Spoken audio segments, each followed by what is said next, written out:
Bonjour à toutes et à tous, bienvenue dans cette série de podcasts SD Works consacrée à l'avenir de la rémunération. Aujourd'hui, on va parler de rémunération transparente, un sujet qui prend de plus en plus d'importance depuis la mise en place de la directive européenne sur la transparence salariale. Cette directive sera transposée dans le droit belge à partir au plus tard pour juin 2026. Et à partir de 2027, les grandes entreprises devront, quant à elles, publier des rapports sur les écarts salariaux présents au sein de leurs entreprises. Alors pourquoi une telle directive ? Comment s'y préparer dès aujourd'hui ? Que contient cette directive concrètement ? Et comment transformer cette obligation en une opportunité pour les entreprises, PME, grandes entreprises, toutes les entreprises belges ? J'en parle aujourd'hui avec deux experts, Jordan Oudard et Ayoub Lamrini. Bonjour, bienvenue. Bonjour. Bonjour. Alors rentrons dans le sujet directement. Ayoub, pourrais-tu me dire pourquoi cette directive arrive seulement maintenant ?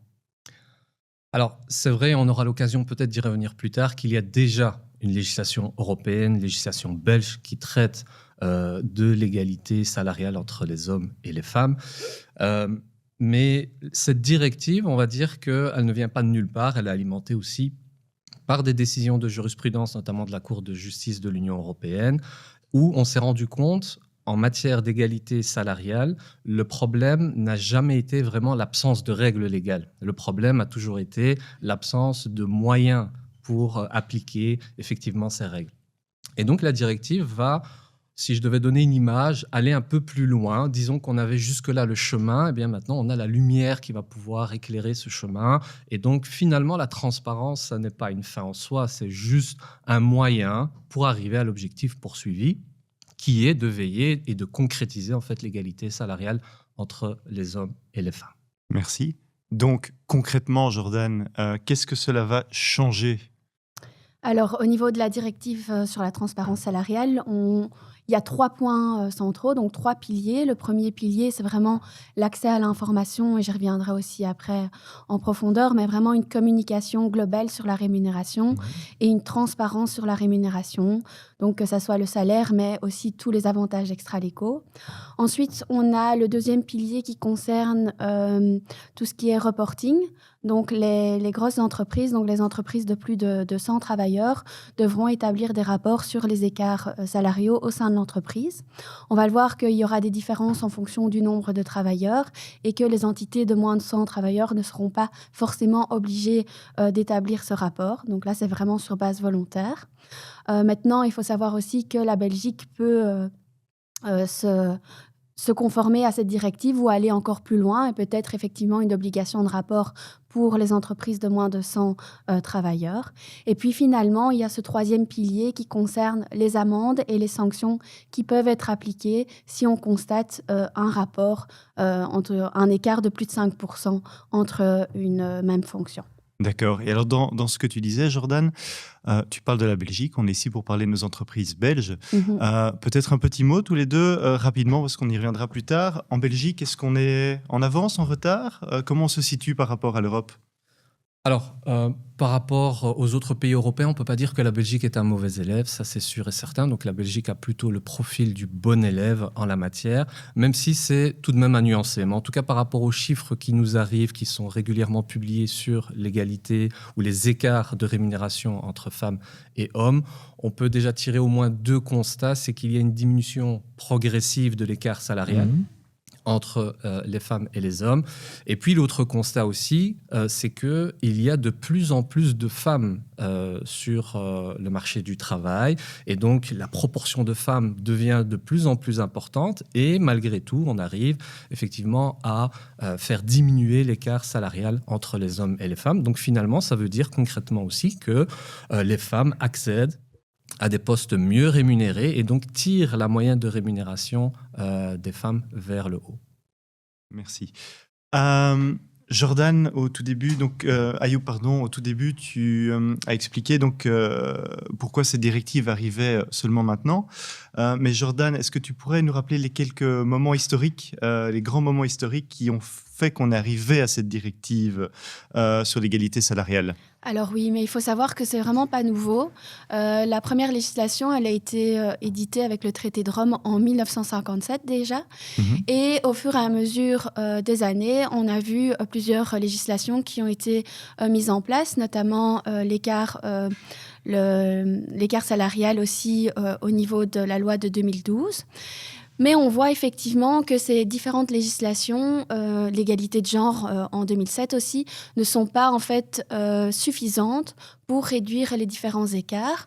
On constate effectivement une moyenne en Europe de 13% d'écart entre un homme et une femme. On est plus ou moins un bon élève puisque nous, on est passé de plus ou moins 9% en 2011 à 7% aujourd'hui. Mhm. Mais il existe encore de grosses différences et un gros écart entre la rémunération entre un homme et une femme.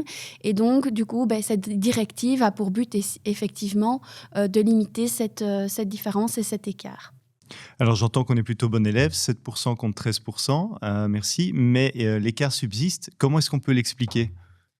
Alors, l'écart, il subsiste parce que les hommes en général occupent effectivement des postes de rémunération plus élevés que les femmes. Donc ça, c'est aussi une évidence, même s'il y a une évolution à ce sujet. Mais par rapport aux chiffres qui ont été cités, c'est vrai que globalement, les écarts sont encourageants en Belgique. Donc le chiffre évoqué par Jordan de 7%, c'est pas mal. Mais ça reste donc le calcul d'écarts globaux. Et en fait, là où c'est intéressant pour nous en tant que praticiens et aussi pour les entreprises, c'est vraiment d'aller en fait regarder de manière plus détaillée au sein de leurs propres entreprises et de comparer avec des fonctions à valeur égale. Donc ça, c'est le grand enjeu en fait au niveau de la directive transparence salariale, c'est vraiment comparer les salaires entre femmes et hommes, mais pour des fonctions dont la valeur est équivalente. Et donc ça, c'est l'explication que l'on peut donner et aussi la nuance que l'on peut apporter par rapport aux chiffres. Un écart global satisfaisant ne veut pas dire qu'on n'a pas des écarts locaux qui ne sont pas dérangeants. Donc cette réalité de 7% cache peut-être une deuxième réalité au niveau des fonctions en tant que telles, si je comprends bien. Au niveau des fonctions, au niveau aussi des secteurs. Tous les secteurs ne sont pas lotis, logés à la même enseigne et donc il y a parfois des disparités au niveau des secteurs aussi. Oui. Est-ce qu'on peut conclure que la Belgique est quand même un bon élève ? Oui, on peut conclure que la Belgique est un bon élève. Je me tourne vers Jordan, mais ça va, on est d'accord. Oui, Je pense que vous êtes d'accord tous les deux ? Oui. On a une égalité ici, donc. Exactement. Oui. Et à titre de comparaison avec d'autres pays européens, aussi parce que la Belgique a cette longue tradition de concertation sociale et il y a pas mal de textes fondateurs au niveau national, mais aussi au niveau sectoriel, des discussions entre les partenaires sociaux qui permettent de mettre aussi au centre des enjeux la question de l'égalité salariale entre les femmes et les hommes. Et donc c'est pour ça aussi qu'en Belgique, on est plutôt mieux lotis, mais est-ce que c'est totalement satisfaisant ? Ça, c'est une autre question. On peut sans doute toujours faire mieux. Je reviens sur l'introduction, Jordan, et notamment les 3 piliers que tu nous as décrits. Donc, au niveau aide-moi sur ce point-là. Donc, sur l'accès à l'information. L'accès à l'information. Oui, le reporting et le système de sanctions. Voilà. Tu peux m'en dire un peu plus sur le premier point ? L'accès à l'information, c'est vraiment une action, une information globale sur la rémunération.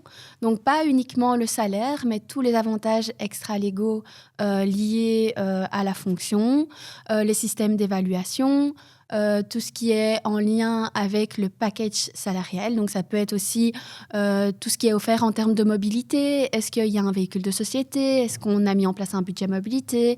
Tout ce qui concerne aussi l'espace vie privée, vie professionnelle. Est-ce qu'il y a un système de congé extra-légal mis en place par l'employeur ? Est-ce qu'il y a un système de bonus ? Quel est le système de bonus mis en place ? Donc, c'est vraiment très large. Donc, c'est pour les travailleurs, mais également pour les entretiens d'embauche. On va le voir aussi dans la suite des discussions, mais il faudra être beaucoup plus transparent sur le salaire qui pourrait être octroyé lors d'un entretien d'embauche. Merci. Et Ayoub, concernant donc ce reporting, quelles données exactement les entreprises vont devoir publier ou partager, ou sur lesquelles données elles vont devoir être transparentes? Alors aujourd'hui, donc la directive n'a pas encore été transposée en droit belge, donc on n'a pas énormément d'éléments d'information, mais on a tout de même un corpus d'informations dans la directive. En tout cas, je peux commencer par dire ce que les entreprises ne doivent pas publier, c'est les salaires individuels. Donc là, notamment pour faire face par rapport à certaines choses que l'on entend de manière plus familière sur la directive. Non, on ne va pas publier les salaires de manière individuelle, puisque en fait la transparence, c'est un droit fondamental. Ça a été aussi rappelé par la Cour de justice de l'Union européenne, mais il y a aussi d'autres droits fondamentaux, comme la protection des données à caractère individuel. Et donc, il n'y aura pas ces données dans ce reporting, mais ce reporting va concerner tout simplement donc, des tranches de salaire, donc des fourchettes de salaire par rapport donc aux fonctions qui sont comparables au sein donc de l'entreprise. Ça, c'est un exercice très important. On aura peut-être l'occasion d'en parler un peu plus en détail. Et aussi les justifications en cas d'écart qui doit être expliqué. Il y a un écart salarial entre les femmes et les hommes, mais pourquoi il y a cet écart? Donc aussi une justification dans ce rapport. Donc ça, c'est vraiment les éléments principaux qui se retrouveront dans le reporting, en attendant d'avoir plus d'éléments d'information plus détaillés lorsque ce sera transposé dans une loi nationale. Et quid en cas d'écart? Que risque une entreprise? Alors, s'il y a un écart de plus de 5% qui est non justifié par des critères objectifs, on le verra aussi, mais il y a toujours moyen de justifier parfois certains écarts au niveau des responsabilités notamment. Il pourrait y avoir des amendes et aussi une demande de récupérer les arriérés de rémunération pour les travailleurs qui sont lésés. Donc voilà les sanctions qui peuvent être prévues au niveau de la directive. Maintenant aussi comment ça va être transposé en droit belge, ben, là on attend effectivement les textes. Au plus tard juin 2026. Voilà, exact. D'après vous, cette directive, elle va réellement apporter plus de conformité, d'égalité, de transparence et de confiance peut-être des employés vers les employeurs?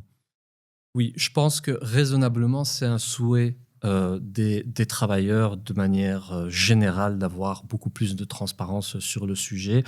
Et effectivement, bon, beaucoup d'entreprises vont prendre le pli et donc se conformer à la nouvelle législation, à coup sûr. Mais au-delà de ça, et c'est parfois dans notre pratique ce vers quoi on essaie de diriger beaucoup nos entreprises, c'est aussi prendre l'initiative d'aborder ce sujet pour d'autres raisons aussi.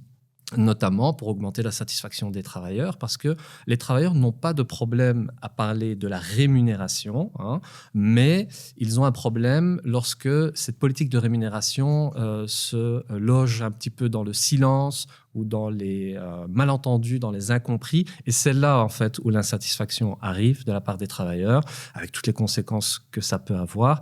Et donc, dans beaucoup d'études, une des grandes raisons d'insatisfaction des travailleurs, c'est notamment une opacité au niveau de la transparence salariale. Ça, c'est un sujet récurrent, effectivement. Donc, on peut faire le vœu pieux que cette directive appliquée va tant répondre à la conformité légale, mais aussi à d'autres enjeux de manière générale au sein de l'entreprise.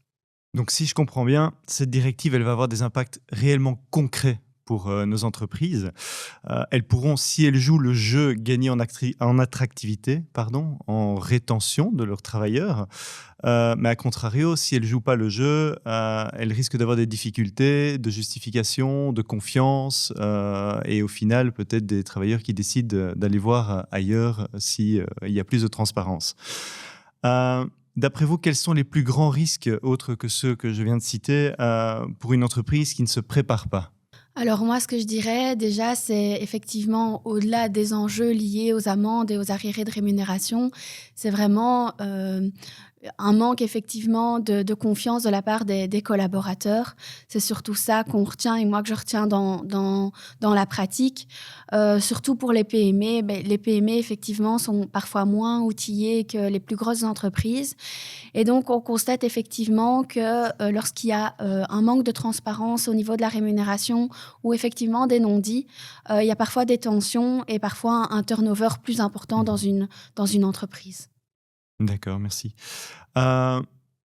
J'imagine qu'il s'agit aussi d'une force pour attirer des nouveaux talents? Oui, également, effectivement, on constate que dorénavant, presque toutes les entreprises, lors de la communication des descriptions de fonctions pour des nouvelles embauches, mettent dorénavant une indication sur le salaire. Donc, est-ce que ça va amener effectivement encore plus une guerre de détails pour justement Mhm. la guerre des talents qu'on vit aujourd'hui? Ben ça, on verra et l'avenir nous le dira.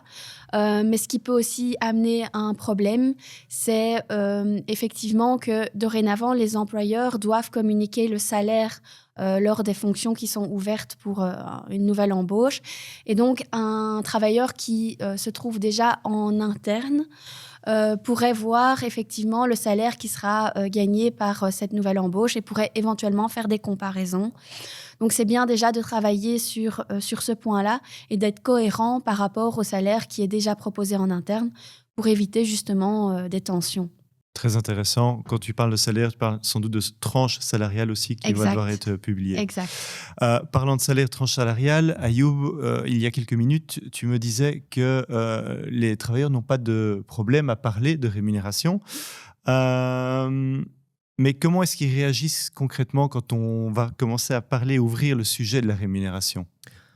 Alors, nous, dans notre pratique, évidemment, on y est beaucoup confrontés, c'est notre champ d'action. Et souvent, quand on est amené à parler de politique salariale ou de rémunération avec les travailleurs, au début, c'est un sentiment de curiosité, parfois un petit peu de peur, mais ensuite, quand le cadre, en fait, est pédagogique, serein et transparent, là, les travailleurs, en fait, ce qu'ils expriment comme besoin principal, et c'est humain, même si c'est pas une des clés du bonheur de se comparer systématiquement aux autres, mais dans le monde du travail, c'est une réalité constante. Et ça a été dit effectivement par Jordan, les travailleurs vont se comparer et voir ce qu'ils valent par rapport aux tâches qu'ils réalisent en comparant des collègues qui occupent la même fonction, qui effectuent les mêmes tâches.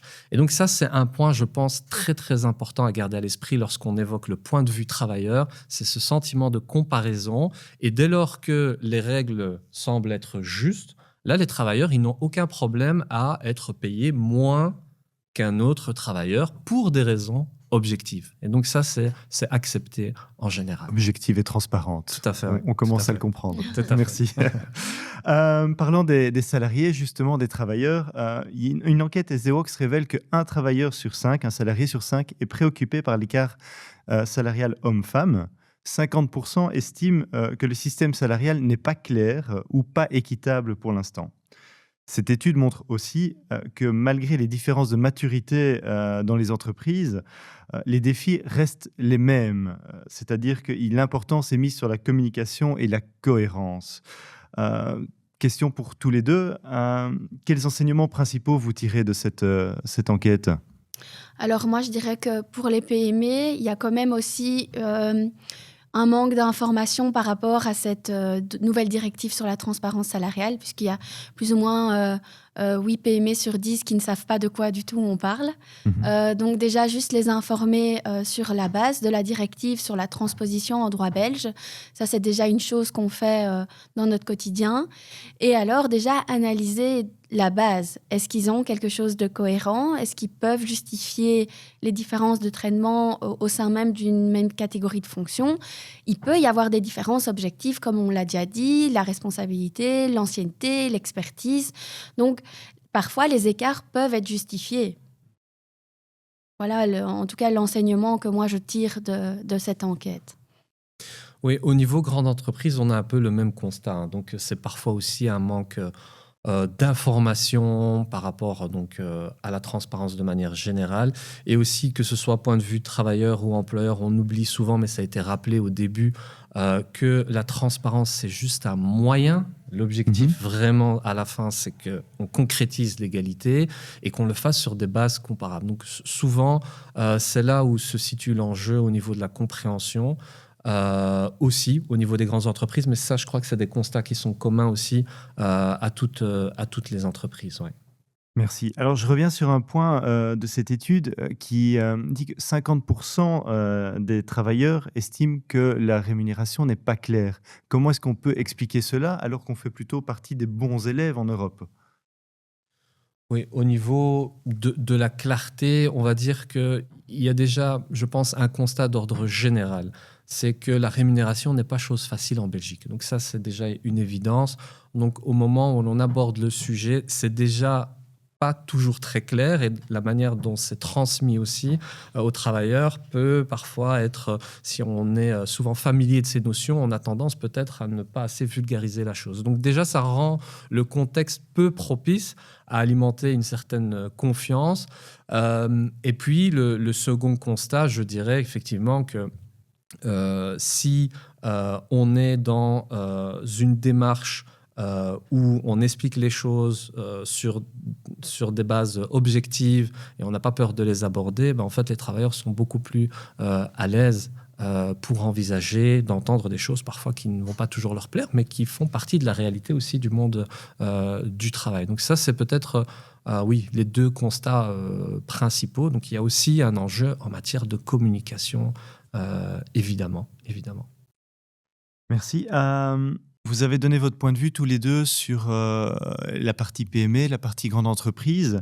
Mais est-ce que la taille change vraiment la donne quand on parle de rémunération transparente?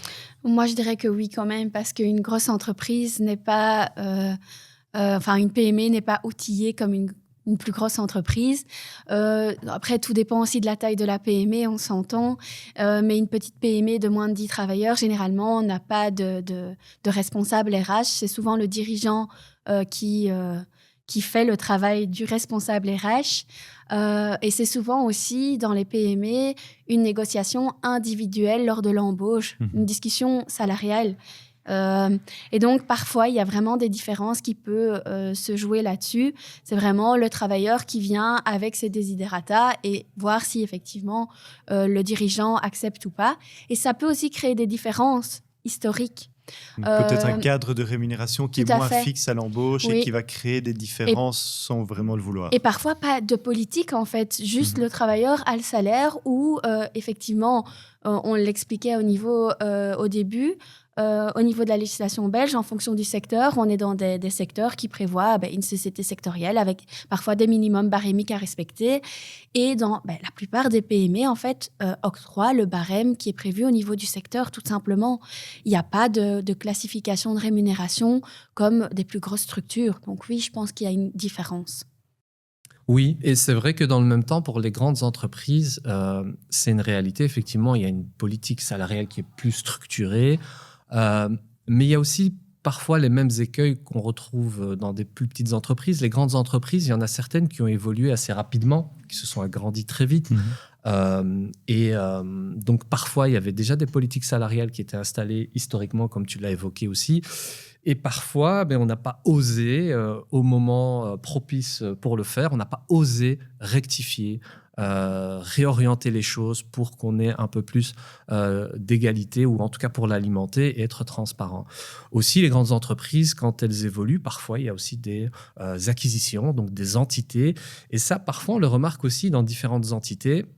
Mais il y a parfois des politiques salariales qui sont différentes, qui persistent et qui ne sont pas toujours fondées sur des éléments objectifs. Donc moi, je dirais que la taille, ça va changer effectivement un petit peu, mais la manière de regarder la complexité de l'enjeu au niveau égalité va être un peu différente en fait. Donc parfois, on doit aussi prendre les choses en main et un petit peu détricoter certaines choses qui sont historiques pour faire peau neuve et repartir sur des bases solides, même quand on est une grande entreprise. Donc au plus l'entreprise est grande, au plus elle va avoir, on va dire, les moyens pour pouvoir attaquer le sujet rapidement et efficacement.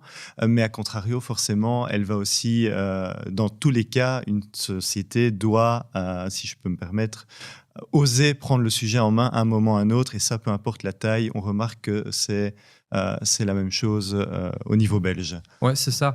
Juste pour rebondir là-dessus, parce qu'on ne l'a pas évoqué en introduction, mais c'est vrai que dans les petites entreprises aussi, elles vont aller plus vite. Forcément, parce que elles ont moins de catégories de fonctions, elles ont moins de contraintes au niveau en fait de l'analyse. Moins de process lourds. C'est ça. Donc on va dire qu'au niveau des grandes entreprises, quand on a beaucoup de fonctions, les enjeux au niveau du calcul des écarts de rémunération, etc., vont être un peu plus compliqués. Et un autre point que je voulais évoquer, évidemment, là où ça va être contraignant aussi pour les plus petites entreprises, c'est que parfois aussi elles n'ont pas de politique, comme tu l'as dit. Et l'un des points les plus importants au niveau de la directive transparence salariale, c'est le renversement de la charge de la preuve. On ne l'a pas évoqué, mais c'est un point très important. On a souvent vu, donc ça a été consacré par la jurisprudence, la Cour de justice de l'Union européenne, qui a, ces 15 dernières années, de manière incisive, dit c'est un droit fondamental d'égalité, il y a déjà des règles, mais l'opacité salariale, elle ne permet pas à des femmes ou à des groupes de femmes qui se sentent donc discriminées de saisir les cours et tribunaux parce qu'elles ne peuvent pas récolter des éléments de preuve forcément quand on n'a pas de politique dans l'entreprise. À quoi on peut se rattacher, c'est compliqué. Et donc, un des enjeux ici, très important de la directive, c'est de dire, en fait, on va renverser la charge de la preuve. Ça n'est plus aux travailleurs de prouver qu'il y a bien une discrimination.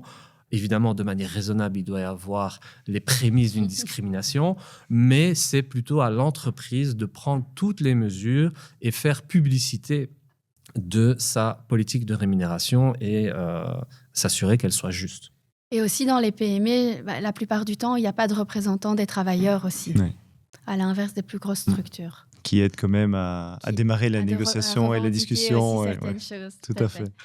Donc cette directive, comme tout changement, elle apporte son lot d'incertitudes, d'avantages, d'inconvénients, mais aussi beaucoup de lots d'idées reçues. Alors tu en as déconstruite une au tout début de l'émission, mais on va peut-être mettre les pieds dans le plat un peu plus loin. Quelles sont, d'après vous, les plus grandes idées reçues que vous avez déjà vues et dû déconstruire ? Oui, la première qu'on a eue, c'est effectivement, on va devoir publier les salaires individuels. Pas du tout. On va devoir effectivement publier les écarts, ou en tout cas les différentes fonctions, avec les différents écarts salariaux entre les différentes fonctions, qui peuvent différer de par les responsabilités, l'expertise, l'ancienneté, encore une fois. Et alors, ce que j'entends aussi souvent, c'est ça va créer des tensions. Alors, pas du tout. Une transparence bien gérée, justement, peut être un levier en matière de transparence salariale en interne et peut être un levier de confiance. Donc, pas spécifiquement uniquement des tensions supplémentaires, mais bien une satisfaction si elle est bien gérée. Donc, transparence égale confiance. Exact. Oui, moi je dirais aussi que parmi les idées reçues, un peu plus techniques dans la directive sur la transparence salariale, on évoque le principe selon lequel on doit calculer les écarts de rémunération, donc ça c'est un travail obligatoire, et si on arrive à un écart de plus de 5% non objectivé, donc on ne sait pas expliquer pourquoi pour des fonctions comparables les femmes sont payées moins bien que des hommes et que ça dépasse le pourcentage de 5%, eh bien, il y a toute une procédure donc, qui doit être menée, notamment donc, au niveau concertation sociale, etc. Et donc, beaucoup d'entreprises pensent que si elles sont en deçà des 5%, elles ne devront rien faire. Et en fait, ce n'est absolument pas l'idée. La directive, elle met en place une procédure quand on dépasse les 5%, non justifiée, mais en réalité, on ne doit pas avoir d'écart de rémunération. Le but est d'arriver à zéro. Le but principal, et donc c'est ça l'objectif poursuivi, c'est celui-là qu'on doit garder à l'esprit. Donc, il y a une obligation de se conformer à toutes les règles, même si on est à 3% d'écart non justifié. On doit tout de même s'atteler à travailler sur le sujet. Ouais. Donc quand même pas mal de pain sur la planche pour les entreprises. Comment est-ce qu'on peut les rassurer d'ailleurs, ces entreprises qui ont peur de devoir tout dévoiler ? Moi, je pense, comme on l'a dit tous les deux, c'est vrai que elles ne devront pas tout dévoiler, donc on va commencer par leur dire ça. Elles ne devront pas le faire, mais le fait de prendre des dispositions en la matière, ça permet aussi d'avoir un levier sur toute une série d'autres aspects. On l'a évoqué sur la motivation des travailleurs, la communication, le sentiment de confiance, et ne pas oublier aussi que les travailleurs ont toujours cette envie de se comparer et aussi de se comparer aux autres, mais aussi de se comparer à soi. Donc, par exemple, on a des travailleurs qui se disent « Ok, ça fait 5 ans que je suis dans cette entreprise. Pourquoi j'étais rémunéré autant il y a 5 ans et pourquoi j'ai peu évolué, par exemple, au niveau de ma rémunération depuis lors ?» Et ça lui permet aussi de réfléchir à l'avenir et de se dire que demain, si j'ai des envies d'évolution, ben, je peux aussi peut-être adapter mon comportement parce qu'il y a des enjeux différents et qui sont donc communiqués de manière transparente par l'entreprise. Donc je pense que là, c'est quelque chose de capital si on doit amener je ne vais pas dire réconforter, mais à rassurer les entreprises.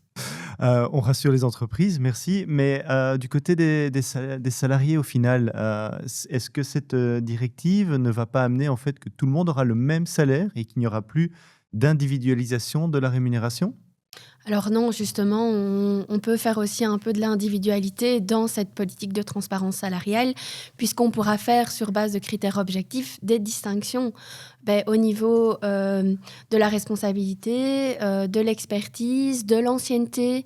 Donc, on ne parle pas d'individualisation, on parle vraiment de critères objectifs qui permettent en fait de justifier les écarts entre une même fonction. Donc, il faut relativiser effectivement. Important. Merci. On a pas mal développé les raisons qui ont amené cette directive, quels sont les enjeux pour les entreprises, pour les salariés. Mais au final, dans le concret, comment est-ce qu'on met une telle directive en place et quels sont les pièges à éviter, si je peux parler comme ça, quand on est une entreprise et qu'on veut, on doit suivre la législation. Mais donc, tout simplement, par où on commence, Ayoub? Alors moi, le premier conseil que je donnerais, c'est ne pas attendre la transposition obligatoire donc dans le droit national. Donc on sait aussi que la Belgique n'est pas, ici paradoxalement, le meilleur élève en matière de transposition de directives européennes, donc ça peut dépasser les délais. Mais ce qui est important, c'est déjà d'analyser, de faire un audit interne au sein de votre entreprise. Ça, c'est super important, voir la situation telle qu'elle est aujourd'hui et ensuite commencer donc à trouver des solutions pour justifier d'éventuels écarts de rémunération, etc. Mais la première phase, ça sera vraiment analyser. Ensuite, c'est évaluer aussi. Et donc là, c'est quelque chose que je rencontre fréquemment dans la pratique. On a beaucoup d'entreprises qui, à l'occasion de ce genre d'exercice, se rendent compte parfois que les descriptions de fonctions ne sont pas claires. Elles n'ont jamais été évidentes, pourtant elles pouvaient donner l'impression de l'être. Que la classification des fonctions aussi ne l'est pas. Comment on évalue en fait une fonction finalement, comment on met dans la balance des personnes qui occupent la même fonction mais qui ont parfois des tâches différentes. Donc ça, c'est vraiment un travail très important qui doit être mené avant même de s'intéresser aux écarts de rémunération. Pour moi, c'est des éléments fondateurs d'une politique de rémunération, au-delà de l'égalité d'ailleurs salariale femmes-hommes. Donc analyse, évaluation et rectifier. Et rectifier évidemment en troisième. S'il y a des écarts de rémunération non justifiés. Donc c'est vraiment analyser, évaluer, rectifier. Ouais. Je vais revenir sur cette partie d'évaluation. Jordan, comment est-ce que concrètement on peut définir la valeur d'une fonction d'une façon objective? Alors, ce qu'on va faire déjà dans une entreprise, mais ça, je pense que ça soit PME ou LE, on va analyser les descriptions de fonctions qu'il y a en interne et puis on va évaluer. Comment on va évaluer? On va évaluer en interne et on va évaluer en externe. Donc, l'évaluation interne, comment ça va se passer? On va prendre toutes les descriptions de fonctions, les fonctions qui existent en interne, et on va pondérer les fonctions. Comment on va pondérer les fonctions? Sur base de critères objectifs, la responsabilité, éventuellement l'expertise. Est-ce qu'ils sont autonomes dans la gestion de leurs tâches? Ce qui fait qu'on va leur donner un score de pondération et on va pouvoir les classer dans différentes classes. De manière objective. Voilà, de manière objective. Donc ça, c'est vraiment une pondération interne qui permet d'objectiver de façon interne les différences qu'il peut y avoir entre différentes fonctions dans l'entreprise. Donc c'est bien une pondération interne à l'entreprise. Exact. Ensuite, après, on va plutôt analyser cette objectivité de manière externe. Comment? Via un benchmarking. Donc on va comparer la fonction qui est exercée en interne par rapport aux fonctions qui sont exercées, les mêmes fonctions qui sont exercées en externe, et on va comparer au marché. Donc, pourquoi on fait ça? Parce que parfois, dans certaines entreprises, on entend « oui, mais vous savez, chez le concurrent, on octroie plus, le salaire de base est déjà plus élevé, ils octroient autant d'avantages extra-légaux, et voilà pourquoi je ne reste pas. Donc ça permet d'objectiver de façon externe le salaire qui est proposé. Le principe de l'herbe est toujours plus verte ailleurs n'est pas toujours forcément vrai, si je comprends bien. C'est Et bien ça va ça. pouvoir nous aider à objectiver correctement entre différentes entreprises. C'est bien ça. Ouais, Ah. et je me permets Ouais. juste de rebondir là-dessus, juste pour l'anecdote. Moi, dans ma pratique passée, j'ai eu un cas très courant que les entreprises vont rencontrer à coup sûr au quotidien. Une secrétaire de direction qui est en place depuis 20-25 ans, qui a une forte expérience et qui en fait dépassé son rôle de secrétaire de direction et donc qui a vraiment des tâches de responsabilité beaucoup plus intenses, plus importantes. Et il s'avère que le travail est croissant et donc il y a un besoin d'embauche et on embauche une nouvelle secrétaire, mais qui se rend compte forcément au bout de quelques semaines, quelques mois, que le package salarial est différent pour la même fonction et qui n'a pas lieu d'être. Eh bien, en fait, c'est une question juridique qui a été posée par rapport à ce cas de figure concernant 2 personnes. Et puis en s'intéressant, comme l'a évoqué Jordan, par rapport vraiment à toutes les composantes qui permettent de calculer la valeur d'une fonction, de pondérer les fonctions, tous les critères, mais en fait, quand on s'est intéressé à ça, en fait, toute l'entreprise y est passée. Et donc, ça a été une remise en question profonde, même pour d'autres fonctions, puisqu'on s'est dit, en fait, OK, mais moi, je suis plus autonome, mais moi, j'ai une prise de décision plus importante, mais moi, je suis en contact avec des personnes à l'externe où parfois on me demande de prendre une décision au nom de l'entreprise. Donc est-ce que j'exerce la même fonction au final que l'autre travailleur, que par ailleurs je peux aussi coacher. Et donc tout ça re-questionne la description de fonction, la pondération de fonction, la classification de fonction. Et donc évidemment, c'est une conséquence inévitable, le package salarial aussi. Et ça permet de l'objectiver, d'expliquer pourquoi il fait. peut y avoir une différence qui est dans ce cas-là tout à fait normale et raisonnable. Tout à fait. Mais d'ailleurs, dans tout ce processus, donc on analyse, on évalue, on corrige si nécessaire. On parle là de l'entreprise, mais les salariés, quand est-ce qu'on doit leur communiquer ce qu'on fait, la direction qu'on prend et où est-ce qu'on veut aller? Alors, après l'analyse. Donc ça, à coup sûr. Il faut pas, et c'est pour ça aussi que je disais, il faut s'intéresser à la matière avant même qu'il y ait une obligation légale. Parce que parfois, entre la publication d'un texte légal et l'obligation qui en découle, le temps est réduit. Et donc, si c'est pour communiquer de manière tronquée, évidemment, on passe à côté de l'objectif. Donc, évidemment, bien faire l'analyse et parfois se questionner aussi au niveau de l'analyse. Moi, j'ai aussi dans la pratique des employeurs qui disent tiens, on va reparler de la description de fonction et réanalyser la chose. Et puis, il y a une description de fonction qui se fait, mais d'un point de vue purement employeur. Et vous avez d'autres employeurs qui disent, tiens, moi, j'ai envie, en fait, de faire rentrer dans le projet de redéfinition des fonctions les travailleurs. Et puis là, on voit qu'un travailleur et un employeur qui parlent d'une même fonction, ce n'est pas le même discours parfois.